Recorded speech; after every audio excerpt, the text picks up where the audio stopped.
You know that feeling, right? That invisible pull you feel towards a person or an idea or even a place. Well, today we're diving into this forgotten idea that this feeling, it isn't just a metaphor. It's actually a distant echo of a time when we believed an invisible magnetic force connected literally everything, from the smallest stone right up to the human heart. To get a handle on this, we've got to look back at how we used to talk about this force. Trust me, it was way more poetry than physics. For centuries, we didn't see this force as physics at all. We saw it as pure poetry. I mean, think about this. In French, the word for magnet, aimant, it comes from the word for to love. In Sanskrit, it was called shimbaka, which means the kisser. And in Chinese, a magnet was literally called the loving stone. There was this deep, intuitive link between this mysterious natural force and our most powerful emotions. But somewhere along the line, we kind of lost that connection.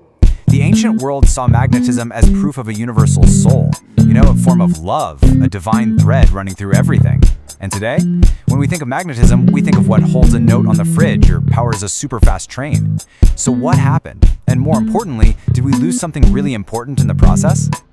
Okay, so let's start by looking for this force where you might least expect it, in modern performance. Have you ever been watching an actor on screen who just completely commands your attention without even saying a word? Is it possible there's an invisible energy at play there? One that literally pulls us in? Morgan Freeman, a true master of the craft. He puts his finger right on it here. He says the greatest tool an actor has is something he calls stillness. And it's not about doing nothing. No, it's about a kind of power, a presence that is incredibly difficult to master. And this definition is really key. Stillness in acting isn't just empty space, it's concentrated energy.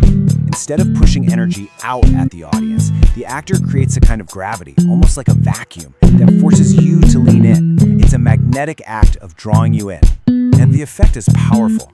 This stillness can feel commanding, even predatory, like in a thriller.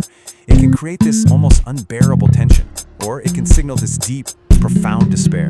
But in every single case, it does the same thing. It pulls the audience deeper into the story, past the words, and right into the unspoken truth of that moment.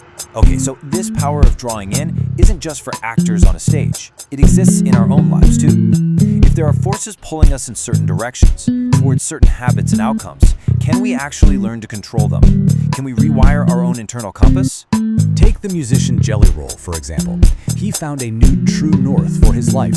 For a long time, his health and habits were pulling him one way, but then the idea of being a father to his future child created this more powerful magnetic pull in a new, much healthier direction.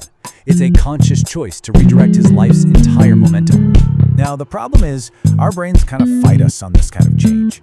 They're built for efficiency, right? Which means they love to reinforce the paths we already travel. Every time you repeat a habit, good or bad, you're just making that neural connection stronger, making it the default path. The path of least resistance. But there's a way to hack this system. It's called habit stacking. So instead of trying to carve a brand new path in your brain, which is really hard, you find a path that's already a super highway, like making coffee every morning. Then you just tack your new habit, say 2 minutes of stretching, right onto the end of it. The old habit's powerful momentum helps pull the new one along, building a new connection almost effortlessly. So we can learn to harness these internal forces for positive change. That's great. But what happens when this deep understanding of human attraction gets twisted? What happens when this power is systematized, not for connection, but for coercion and for control? Well, this is where magnetism takes a much darker turn. Welcome to the world of so-called pickup artists. What they do is break down attraction into a formula. There's the outer game, which is all the surface level stuff, how you look, how you talk, fashion. But then there's the inner game, and this is where it gets a lot darker. This focuses on exploiting psychology and building your own confidence, all for the singular purpose of sexual conquest.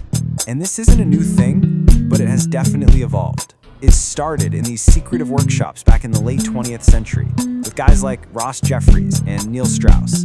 Then, in the early 2000s, it blew up and went mainstream with reality TV shows that popularized the mystery method. And now, in our digital era, figures like Andrew Tate have used social media to amplify these manipulative ideologies to a massive and often very young online audience. So, how on earth did we get here? From magnetism as the loving stone, all the way to a tool for manipulation? To understand that, we have to go way back to the moment science started to separate these powerful forces from our human experience. So, picture this. It's the year 1600. A royal physician named William Gilbert publishes this revolutionary book called De Magnetism. And using actual experiments, he argued that magnetism was the fundamental force holding our entire planet together and making it spin. A huge deal. But here's the catch. To make his arguments scientifically credible at the time, Gilbert had to isolate magnetism.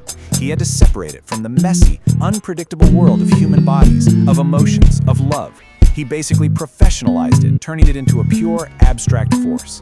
And in doing that, he helped create this fundamental divide between the sciences and the humanities, a split we could even call the Gilbert divide. But here's the thing. We never fully accepted that separation, did we? The language of magnetic attraction, of irresistible forces, of people being sexual magnets, it never left our vocabulary. Deep down, we still feel that connection, which implies that this whole scientific divide never really captured our actual lived experience. And this all leads to a really profound question that came straight out of the scientific revolution. If the world is best described by objective laws and mathematical formulas, where does that leave all the messy, subjective, and unquantifiable parts of just being human? And that brings us right back to you. Whether you think of them as divine love, or neural pathways, or just social pressures, we are all subject to invisible forces. So the real question is, are you aware of them? And which ones are you choosing to follow? Because rediscovering that connection between the world's forces and our own might just be the secret to navigating our lives.